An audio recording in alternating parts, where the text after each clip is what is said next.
புதுக்கோட்டை மாவட்டம் ஆதனக்கோட்டை மோட்டு முனீஸ்வரர் முத்துமாரியம்மன் கோவில் திருவிழாவை முன்னிட்டு மாபெரும் ஜல்லிக்கட்டு போட்டி நடைபெற்றது.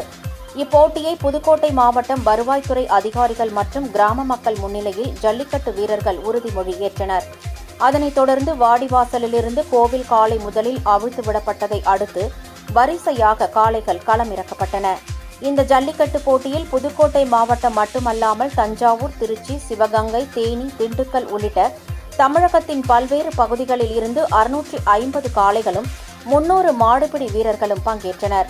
இந்த ஜல்லிக்கட்டு போட்டியில் அதிக காளைகளை அடக்கிய வீரருக்கு இருசக்கர வாகனம் பரிசாக வழங்கப்படுகிறது. மேலும் ஜல்லிக்கட்டு போட்டியில் கலந்து கொண்ட வீரர்களுக்கும் காளை உரிமையாளர்களுக்கும் மின் விசிறிகள், சில்வர் பாத்திரங்கள், கட்டில், பீரோ உள்ளிட்ட பரிசு பொருட்கள் வழங்கப்பட்டு வருகின்றன. பாதுகாப்பு பணியில் 50க்கும் மேற்பட்ட போலீசார் ஈடுபட்டனர். ஜல்லிக்கட்டு போட்டியை 1000க்கும் மேற்பட்டோர் கண்டு களித்தனர்.